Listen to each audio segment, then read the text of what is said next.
Miré hacia abajo en la vía y vi a mi amigo de Polonia corriendo tan rápido como podía detrás de nosotros. Oye, mira, le grité. Wiz de Polonia también lo logró.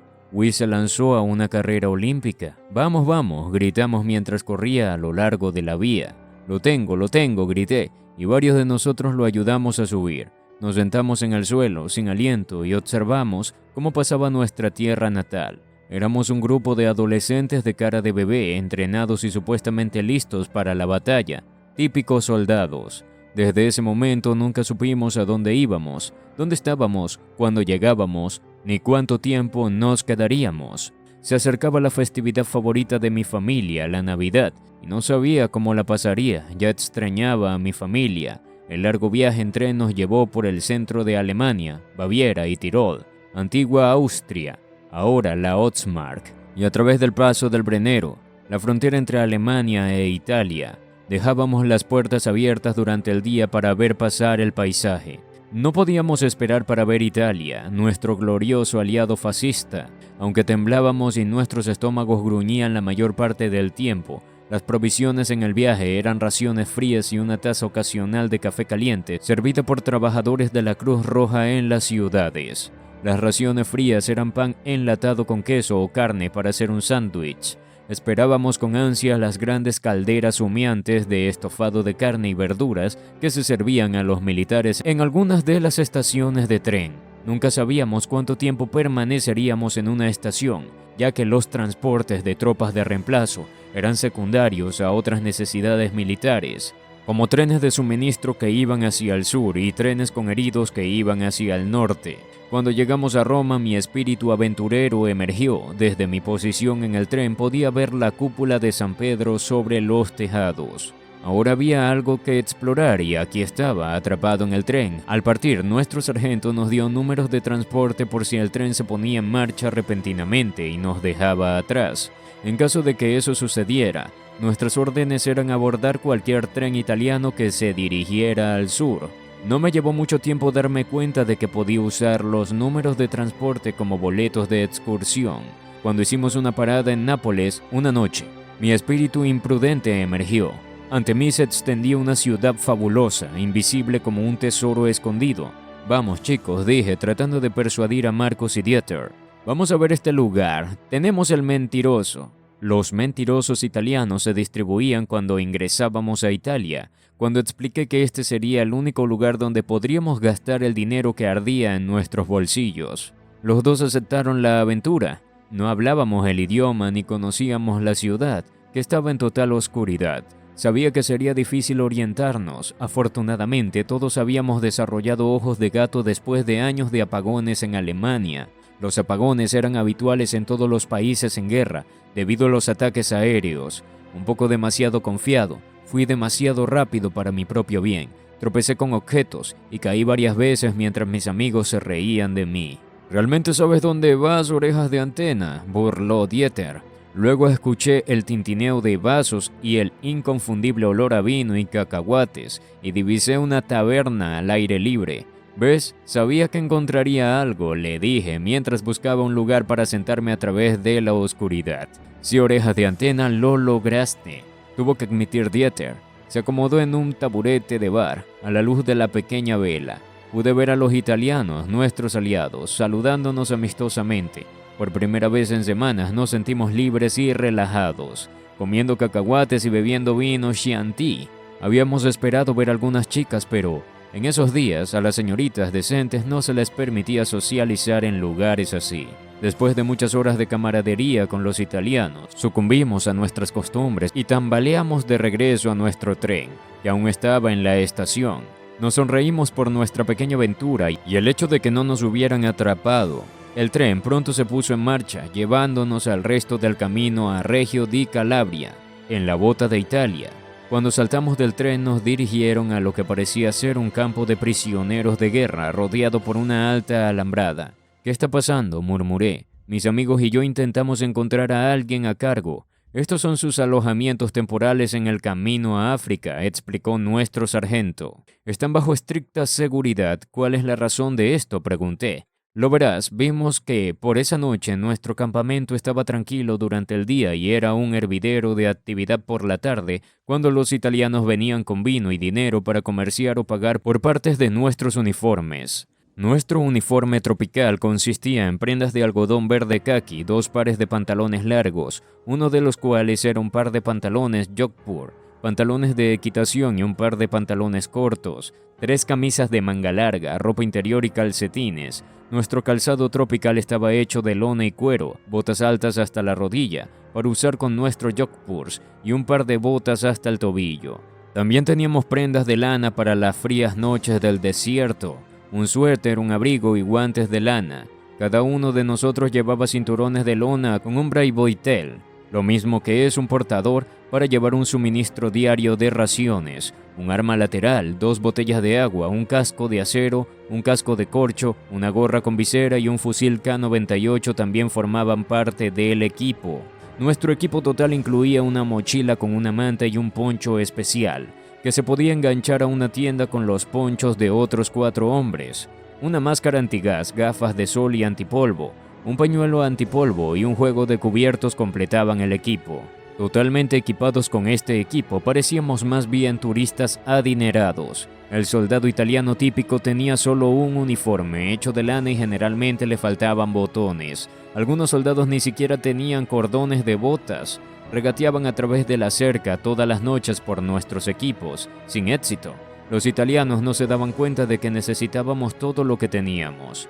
No sabíamos si podríamos recibir suministros en algún momento y además éramos responsables de nuestros uniformes y equipo. Una semana después aproximadamente, camiones nos llevaron a un aeródromo donde esperaban aviones de transporte Ju-52 Junker para nuestro vuelo a Túnez, en el norte de África. La Fuerza Aérea Alemana nunca tuvo superioridad aérea en este teatro de guerra, ya que dependíamos de nuestros aliados italianos para el apoyo aéreo y naval. Nuestro sargento gritó para llamar la atención. Fue el primero de muchos que tuve durante mi tiempo en la causa africana. Los hombres enlistados como yo eran trasladados de un lugar a otro y de sargento a sargento como cartas en un juego de póker. Este suboficial tenía la responsabilidad de llevarnos al aeródromo, en Túnez, en una sola pieza. Aviones y planeadores se unirían a nosotros desde Sicilia. «Prepárense para el viaje de sus vidas», gritó. Los Junkers alemanes aceleraron sus motores. En el interior, 50 de nosotros nos agrupamos en el suelo con nuestro equipo. Para la mayoría este era nuestro primer vuelo. Mi estómago daba vueltas, escuché cómo los enormes propulsores gruñían al levantar sus cargas del suelo. Luego se estabilizaban en un zumbido mientras volaban bajo sobre el Mediterráneo. Ametralladoras atripuladas sobresalían de las ventanas para proteger nuestro convoy. El sargento dijo: «Escuchen bien, esperamos ataques de aviones británicos desde Malta en el aeropuerto de Túnez. Cuando aterricemos, agarren su equipo y salgan de la pista lo más rápido posible. Y cuando digo rápido, es rápido, ¿entendido? Aterrizamos después, bruscamente, en un aeródromo lleno de cráteres que habían sido llenados apresuradamente. Agarré mi equipo, recé una oración y salté. Tal como se predijo, los Spitfires británicos nos dispararon mientras nos agachábamos fuera de la pista hacia el refugio. Nuestros aviones despegaron tan pronto como el último hombre se lanzó fuera. Nadie resultó alcanzado, pero nuestros corazones latían a un ritmo acelerado. «Hombre, no pensé que nos dispararían apenas llegáramos aquí», dijo Dieter. «Bueno, estamos en África y en la causa, así que podemos esperar más de lo mismo de ahora en adelante», dije. Esa joya de sabiduría debió haber venido de mi padre. Camiones esperaban afuera del aeródromo para llevarnos a Kairouan, Túnez, la 4ª ciudad más sagrada del Islam. Este era un lugar del que había oído hablar. Los edificios bajos de techo plano coincidían con el color de la tierra. El cielo azul brillante proyectaba sombras profundas. África era un mundo muy diferente al mío en todos los aspectos. Los primeros nativos que encontré lucían completamente diferentes al ciudadano alemán promedio. Muchos hombres musulmanes llevaban fez rojos brillantes. Tela negra cubrían a las mujeres desde la parte superior de sus cabezas hasta los pies. Llevaban cestas de mercado mientras caminaban detrás de sus hombres. «¿Por qué están tan cubiertas y calladas?», pregunté. Eran un fuerte contraste con nuestras mujeres, que habían asumido ocupaciones masculinas cuando nuestros hombres aptos habían sido enviados a la guerra. Las mujeres más notables en las calles alemanas eran nuestras mandonas conductoras de tranvía. En este entorno y cultura exótica, nosotros los jóvenes no estábamos preparados para la batalla. En Kairouan, nos alojamos en el campamento de tiendas de campaña. Al menos, las tiendas no estaban rodeadas de alambre de púas. Después de que nuestros oficiales nos organizaran en unidades militares para la acción, tuvimos mucho tiempo libre. En caso de que nos mezcláramos con la población local, se nos dieron instrucciones sobre cómo comportarnos con los musulmanes. Túnez seguía siendo una colonia francesa renuente y amistosa con los alemanes. Los nativos nos trataban con respeto y nos consideraban sus liberadores de Francia. Nos dijeron que si íbamos a una casa musulmana debíamos llamar y dar la espalda de inmediato, ya que una mujer sin velo podría abrir la puerta y que debíamos quitarnos los zapatos si nos invitaban a entrar en una casa o en una mezquita. Yo esperaba ser invitado a una casa tunecina para poner a prueba mis nuevos conocimientos. Marcos y Dieter, por otro lado, se aburrieron rápidamente de la ciudad, pero a mí me gustaba orientarme en ciudades extranjeras, entender la tasa de cambio y tratar de hablar el idioma. Mi entretenimiento consistía en ir al Casbah, embriagado por extraños sonidos, olores y sabores, especialmente en aceitunas, uvas y cítricos que se cultivaban en la zona y se regateaban en este mercado. Ansiaba las naranjas y pronto hice amistad con un vendedor de naranjas llamado Amir. Era unos años mayor que yo, aunque no compartíamos un idioma. Usaba mi hoja con palabras en árabe para comunicarme con él. Un día me invitó a cenar en su casa. Su pequeña casa era típica, construida con ladrillos de barro y encalada. Señalé mis botas, ¿debo quitármelas?, pregunté. Amir movió el dedo en señal de no. Los aromas que provenían de una esquina de la habitación, que era la cocina, me hicieron agua a la boca. Nos sentamos en las alfombras orientales y comimos de una mesa baja preparada con bandejas de kukus, pan de pita, verduras y una jarra de salsa picante para mejorar. Lo vi comer sin cubiertos, usando solo su mano derecha antes de hacer lo mismo. Sorbimos café árabe fuerte. Como esperaba, su esposa no comió con nosotros. Mientras cenábamos, le pregunté si podía mostrarme su mezquita, que dominaba la ciudad amurallada. Aceptó llevarme cuando no hubiera servicio religioso. Desde mi llegada había escuchado el llamado de los muecines desde la mezquita cercana, llamando a sus fieles a la oración 5 veces al día. Veía a hombres dejar lo que estaban haciendo para sacar sus alfombras de oración y arrodillarse ante Dios. Tenía curiosidad por ver el interior de la famosa mezquita, que era diferente. Me preguntaba si la respuesta a lo que los hacía actuar tan religiosamente estaría adentro. Aunque cristiano, un luterano, bautizado y confirmado, no me sentía tan conectado a mi iglesia como lo había estado desde niño.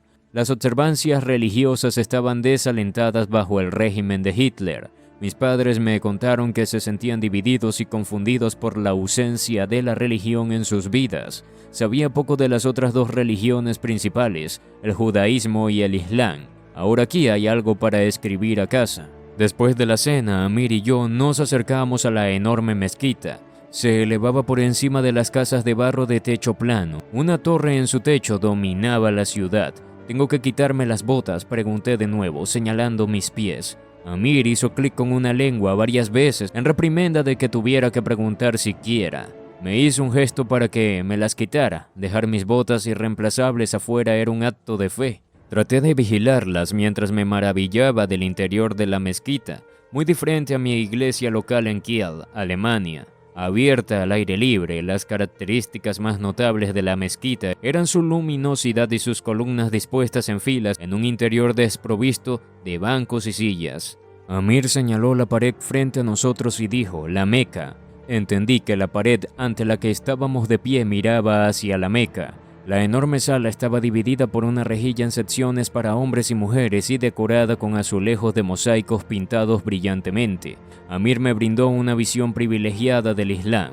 Olvidé mis botas. Regresé apresuradamente afuera. Mis botas debieron haber llamado la atención, pero aún estaban allí. Dado que había mostrado tanto interés en su mezquita, Amir trató de contarme sobre el profeta Mahoma. La paz sea con él. Después de muchos intentos con palabras y mímica, comprendí el concepto de la ejira, entendiendo que era el viaje forzado del profeta desde la Meca hacia un lugar más acogedor. Deseaba tener las palabras para describirle a este musulmán mi iglesia luterana en casa. A pesar de la reacción social hacia la religión en general y la confusión de mi familia, siempre me reconfortó mi fe personal, me dio palabras en las que aferrarme mientras la guerra giraba a mi alrededor. Poco sabía que pronto estaría en mi propia gira, mi propia fuerza adyacente. Al día siguiente, Marcos y Dieter y yo nos estrechamos las manos al despedirnos.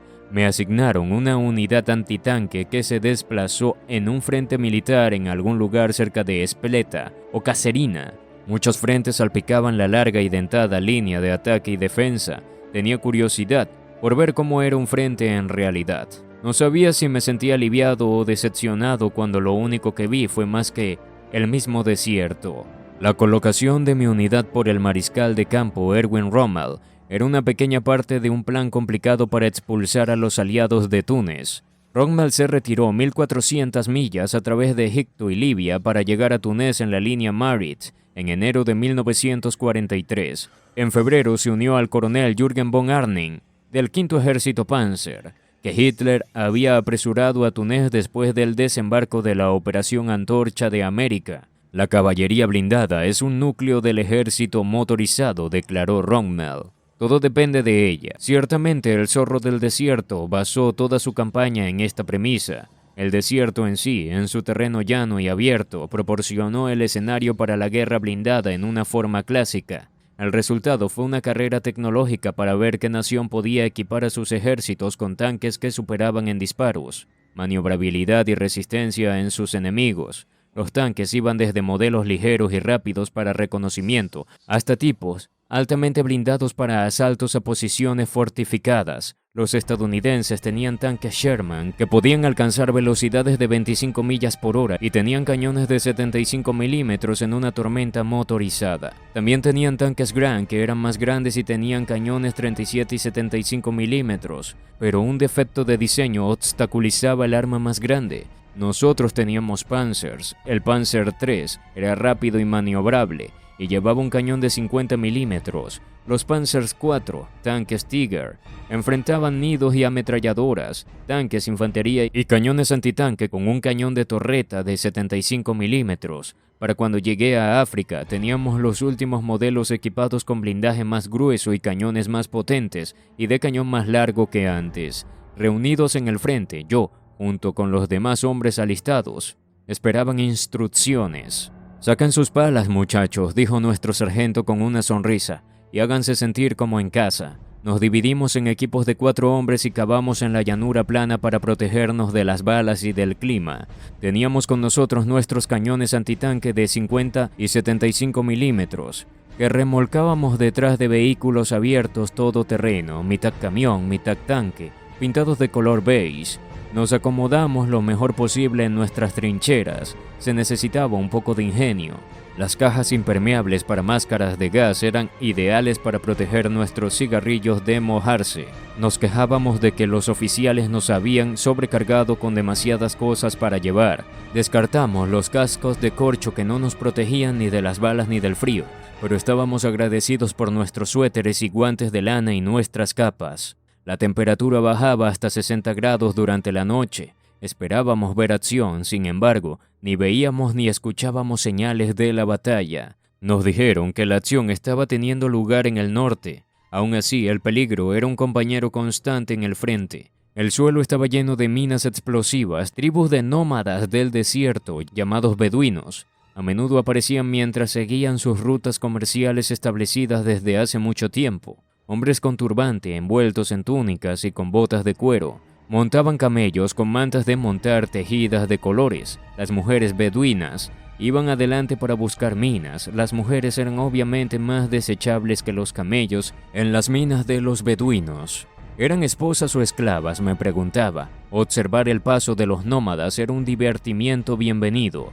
Pasaron casi 2 semanas acampando en este puesto junto a una unidad italiana, desaliñados y tan mal vestidos como los soldados que habíamos visto en Italia. Los italianos eran diferentes a nosotros en otros aspectos, muchos más dados a la diversión que nosotros. Los alemanes se reunían, bebían vino y cantaban de noche durante el servicio, probablemente con la esperanza de que las patrullas británicas los escucharan y se mantuvieran alejadas. A nuestros camaradas italianos no les gustaba estar de guardia solos. Mis amigos y yo tampoco estábamos ansiosos por hacer guardia solos. Sin embargo, dado que éramos conocidos como alemanes altamente disciplinados, íbamos estoicamente solo a nuestras guardias en el oscuro desierto. Esperábamos con fervor que un británico con un cuchillo afilado no se nos acercara sigilosamente. A los soldados italianos se les asignaba una ración de vino, 1 litro por día por hombre, pero estaba contaminado con el olor de las antiguas bombas de gas en las que se almacenaba. Los italianos recibían comidas calientes de paz cada día con su vino. A nosotros nos daban pan o tostadas secas, llamadas squeakback, que a veces están mohosas, y salchichas o sardinas en aceite de oliva. Ocasionalmente nos daban un regalo, una nueva barra de chocolate con cola llamada Chococola. Como bebida, recibíamos aguas claras de lata Jerry pintada con cruces blancas para distinguirlas de las de gas. Se suponía que el suministro de agua sanitaria provenía de pozos de los alemanes que habían cavado en la zona. Aun así, los hombres destacados en África durante largos periodos se volvían ictericios y tenían llagas que no sanaban. Algunos de nuestros líderes pensaban que la ictericia se debía a la falta de frutas y verduras frescas. El propio Rockmel intentó demostrar que nuestra dieta era suficiente al comer solo lo que nosotros comíamos. En 2 años, las raciones del ejército en África lo enfermaron crónicamente. Sin embargo, considerábamos nuestra comida algo superior a la de los italianos.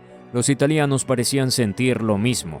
Nos miraban con simpatía mientras devoraban su comida. Sus latas de alimento estaban impresas con las letras AM. Mis amigos y yo pensábamos que la etiqueta era hilarante. En cada comida, algún bromista anunciaba: «Están comiendo Alterman de nuevo», y nos reíamos a carcajadas. Afortunadamente, nuestros camaradas italianos no entendían alemán o probablemente habríamos tenido algunas peleas. En febrero llegaron las lluvias. El mando alemán fue sorprendido desprevenido. Las lluvias estacionales frías transformaron el desierto en un mar de barro que tenía una fuerza brutal propia. Camiones y transportes se detuvieron en seco, los motociclistas quedaron atrapadas. La espesa brea casi nos arrancaba las botas de los pies.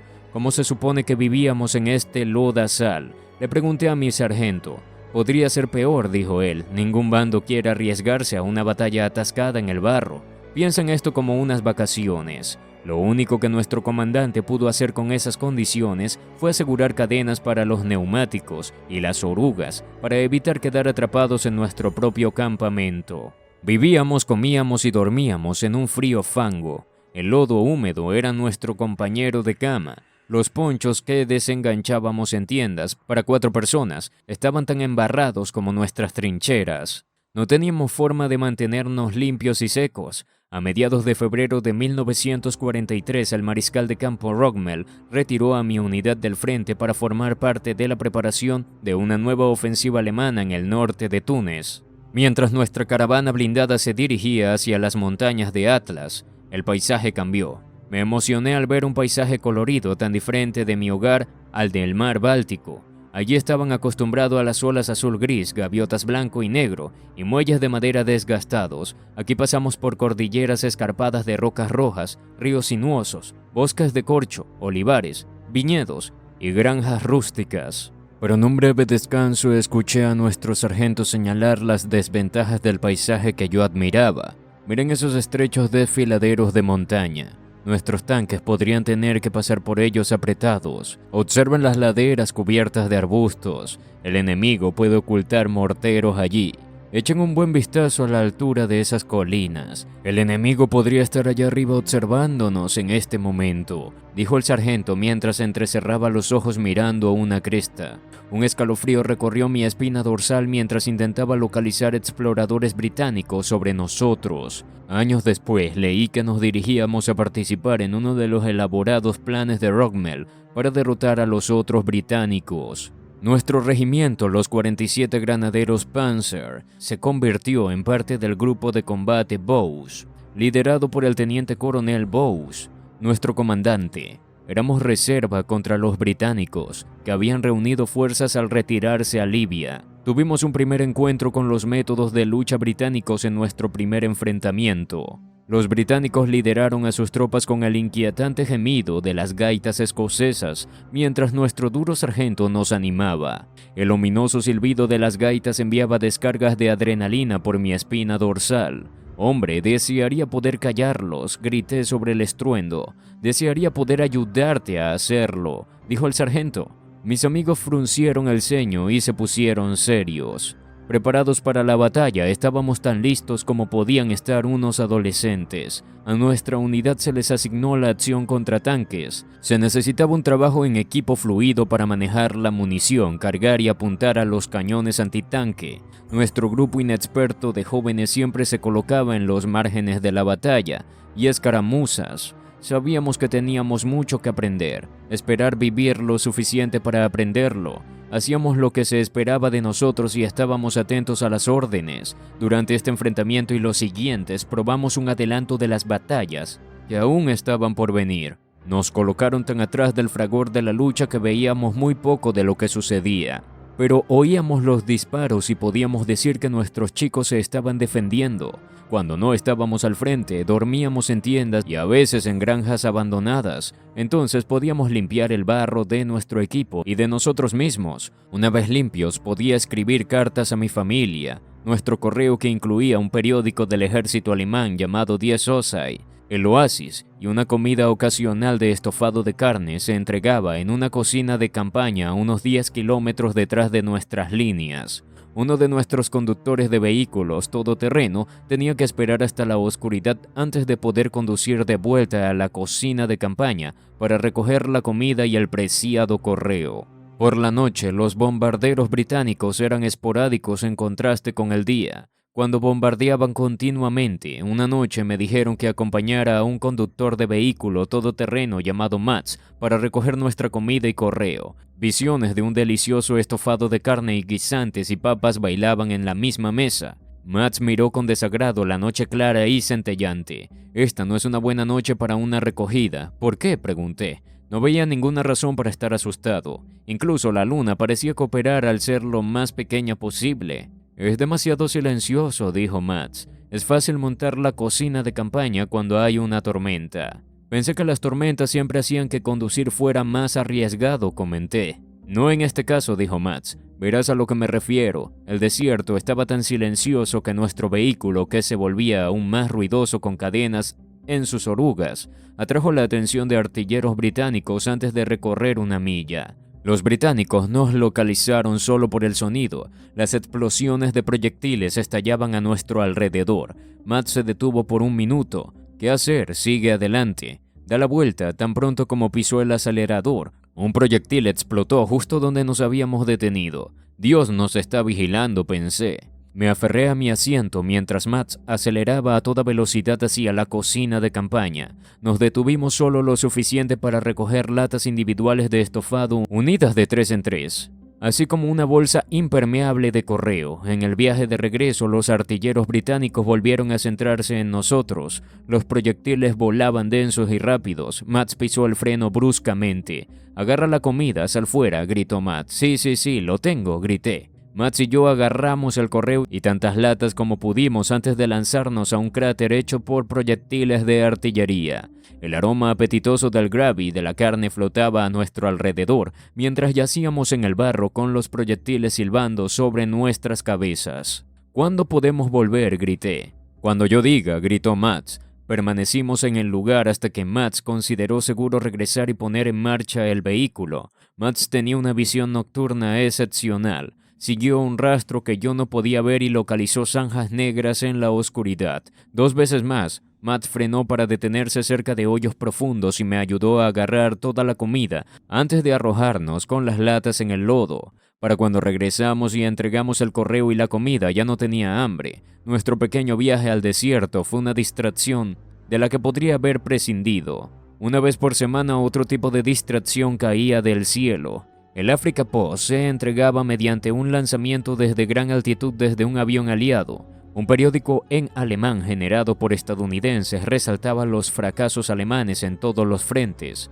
El Post citaba estadísticas inquietantes. 3 soldados alemanes han muerto cada minuto del día desde junio de 1941. En una edición de febrero se proponía un plan de rendición. Ven solo o trae a otros camaradas. Trae tu abrigo, tu equipo de cocina y tu kit de afeitado. Deja tu arma y trae, si es posible, este periódico, que garantiza un paso libre por las líneas inglesas, americanas y francesas. A mis amigos y a mí nos gustaban los dibujos animados, pero no sabíamos si algo en África Post era cierto. Su plan para que nos rindiéramos parecía su manera de tener una mejor oportunidad contra nosotros. De vez en cuando aviones aliados lanzaban panfletos de rendición sobre nosotros. El coronel general von Arnim les dice: antes que nosotros el enemigo, detrás de nosotros el mar, no hay vuelta atrás. Tu mente te dice algo diferente. Detrás del enemigo, el campo de detención. Detrás del campo de detención, el campo de prisioneros de guerra en Inglaterra o América.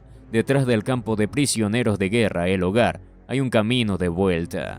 Los muertos no van a casa, pero el prisionero que permanece con vida verá su hogar de nuevo. Mantuve mi confusión para mí y seguí adelante. Hacia finales de ese febrero sucio, mi unidad fue asignada al grupo de ejercicio Weber para un ataque contra las fuerzas británicas y estadounidenses en Spichal. Ambos lados habían estado esperando el final de la temporada de lluvias. Muchos años después supe que para el 15 de marzo el coronel alemán Friedrich Weber tenía solo 6 tanques operativos bajo su mando. También supe que, con estrategia conjunta, los estadounidenses y los británicos combinaron a sus soldados y materiales de guerra para su ofensiva. Una gran fuerza de soldados estadounidenses y suministros de Argelia llegaron para unirse a los británicos. El Speidler, la tierra bajo nosotros, tembló mientras los tanques aliados disparaban sus potentes proyectiles. Sobre el campo de la batalla, un dosel de aviones, Stuka, chillones, bombardeaba a los aliados. Morteros entrantes se estrellaban entre grupos de flores silvestres, margaritas blancas y brillantes amapolas rojas. Pronto la sangre de hombres alemanes fluía roja como las amapolas cuando los proyectiles aliados alcanzaban sus objetivos. Humo, fuego y el olor a explosivos y tierra quemada asaltaban nuestras narices. Temporalmente ensordecido, miré con consternación la llanura de semiorugas y cañones explotando. Una descripción del apocalipsis bíblico que había leído en la infancia vino a mi mente. Un huracán de acero y fuego azotó mis ojos y lastimó mis oídos. Esperaba ser volado en pedazos en cualquier momento. Sin embargo, ni siquiera sabía cuál era el objeto de la batalla que ocurría a mi alrededor. Mis compañeros y yo nos miramos con asombro cuando escuchamos la siguiente orden: cesen el fuego. Dios está conmigo, pensé. La ráfaga aliada nos había pasado por alto. Nuestro equipo se sentó en el suelo y encendió temblorosamente cigarrillos. A nuestro alrededor, hombres y muchachos heridos y moribundos murmuraban oraciones o llamaban a sus madres mientras los médicos hacían todo lo posible. «Hombre, eso fue terrible», grité, expresando la subestimación del año. Pero no sabía palabras que yo conociera para describir lo que acabábamos de vivir. Tantos muertos, tantos heridos, murmuré. Mi cabeza palpitaba y mis oídos zumbaban. Mi equipo solo negó con la cabeza. Mirando hacia atrás más de 50 años después, todo lo que puedo decir es que qué trágico desperdicio de vidas, qué pérdida inmensurable de buenos hombres para sus familias que aún recuerdan tristemente a sus esposos, padres y hermanos que nunca regresaron. Como Hitler y sus asesores pudieron considerarlos desechables. ¿Qué motivó a Hitler y a sus altos asesores a seguir buscando más poder y más gloria para ellos mismos, sin pensar en los muchachos y hombres en los que enviaban a la guerra? Ni siquiera sabían si podrían mantenernos abastecidos. Más tarde se enfrentaría a cuestiones más amplias relacionadas con las asignaciones de Hitler. ¿Cómo podía pasar por alto a todas las mujeres, niños y refugiados sin hogar y hambrientos? ¿Cómo pensaba que podría alguna vez reparar la infraestructura y todas las ciudades devastadas en Alemania? En aquel entonces, mi equipo antitanque apenas tenía tiempo para recoger nuestros ingenios y nuestras armas, cuando nuestro sargento dijo: «Recojan su equipo, este regimiento está moviéndose. Vamos a proporcionar apoyo en el campo». Más tarde descubrí que formábamos parte de una ofensiva del general von Arnim, que cubría el área entre Lala y Fontauk. En nuestra marcha por las colinas boscosas hacia las montañas, los árboles recién brotados proporcionaban algo de cobertura. El suelo finalmente proporcionaba tracción.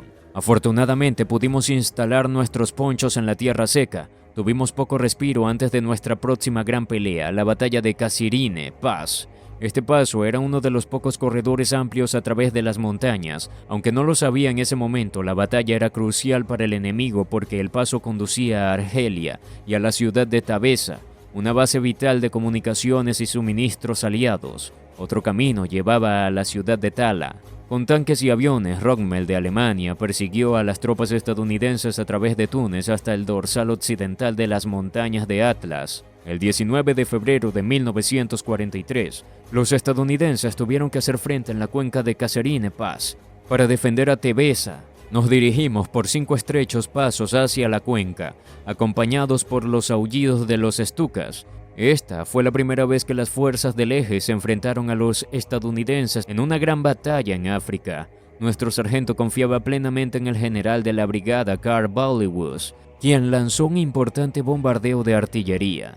El sargento se burlaba de los ligeros tanques estadounidenses M3 que seguía con sus binoculares. Son juguetes en comparación con nuestros Panzer. Son endebles, decía. Un Panzer puede destruir un M3 con solo un disparo. Pero eso no era todo. Ballywus desató la nueva arma, el Naval Warfare. Estos lanzacohetes de 6 cañones se decía que bañaban al enemigo con misiles mortales. Sin embargo, mientras escuchaba el silbido de nuestros cohetes rugiendo hacia el enemigo, veía que nuestros vehículos eran alcanzados por fuego enemigo. Veía a más de nuestros compañeros muertos y moribundos. Para las 4:30 de esa tarde, el resto de nuestras tropas se vertieron en la cuenca a través de Kasserine Pass. Esperaba ser volado por los aires mientras cargábamos, apuntábamos y disparábamos nuestros cañones antitanque hasta escuchar esas bienvenidas palabras: cese de fuego. Al final de la batalla, mis amigos y yo encendimos cigarrillos tratando de calmar nuestros nervios y esperamos a que nuestros oídos dejaran de sonar. Uno de mis amigos me felicitó con el típico sarcasmo alemán: bueno, veo que vives para luchar otro día. Sí, solté. Me gusta estar afuera de la línea de fuego siempre que puedo. Agradezco a Dios que los disparos enemigos me hayan esquivado una y otra vez. Estoy agradecido de nunca haber resultado gravemente herido y poder recuperarme emocionalmente de las batallas estremecedoras. A diferencia de muchos de mis compañeros, viví para casarme y criar hijos e hijas. Al reflexionar sobre estas batallas sangrientas, me alegra que ninguno de mis hijos haya tenido que participar en combates, aunque 3 de nuestros hijos estuvieron en las Fuerzas Armadas estadounidenses. En cuanto a la batalla de Kasserine Pass, mi última batalla importante, leí más tarde que los alemanes ganaron este conflicto, pero que cometieron errores en el resto, debido al doble mando en este punto por el general Rommel y el general von Arnim. Ambos respondían al mariscal Abel Kesselring en Roma y ambos les enviaban mensajes sobre sus planes. El general Rommel, que quería aprovechar las ganancias alemanas atacando Tebesa. Von Arnim no lo deseaba. Kesselring terminó apoyando a Rommel, pero para entonces se había perdido un tiempo valioso. Durante los 2 días que los comandantes discutieron, los aliados reunieron suficiente fuerza para repeler a Rommel. Mientras los generales discutían, von Arnim movió nuestras tropas con la intención de atacar más al norte. Rommel se tomó un tiempo para examinar el material bélico estadounidense capturado: tanques, camiones, transportadores de tropas y armas. La abundancia de suministros y la profusión de piezas de repuesto lo asombraron. En contraste, sus fuerzas tenían municiones para un día y solo alimentos para 6. Sus vehículos tenían gasolina solo para recorrer solo 120 millas. 3 días después de la batalla, Rommel voló a Alemania para intentar persuadir a Hitler de que abandonara completamente el norte de África y así salvar al Afrika Korps de la aniquilación total. Previsiblemente, Hitler se negó a escuchar sus argumentos y prohibió al zorro del desierto regresar a Túnez. África será defendida, espetó el Führer, y debe tomarse una licencia por enfermedad.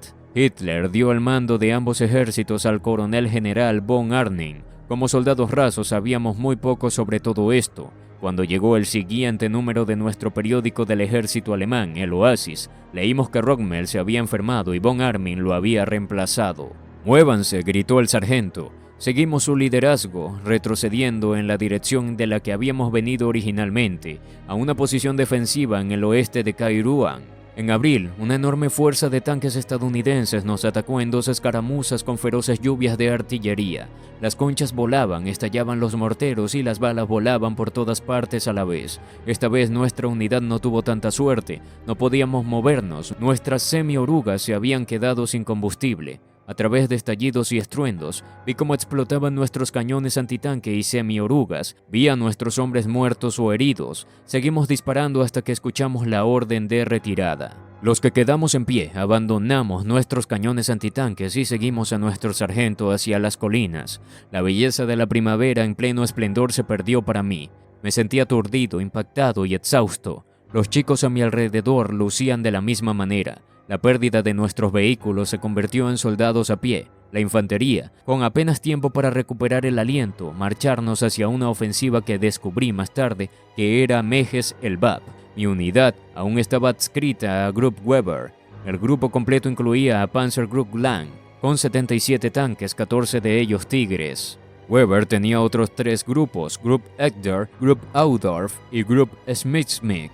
Con un batallón de tanques, otros regimientos se unieron a nosotros, la unidad de paracaidistas de Göring, un regimiento de montaña y el grupo de reserva que incluía los batallones de nuestro regimiento. Toda la operación realizó un ataque de distracción en la zona de Meges el Bab.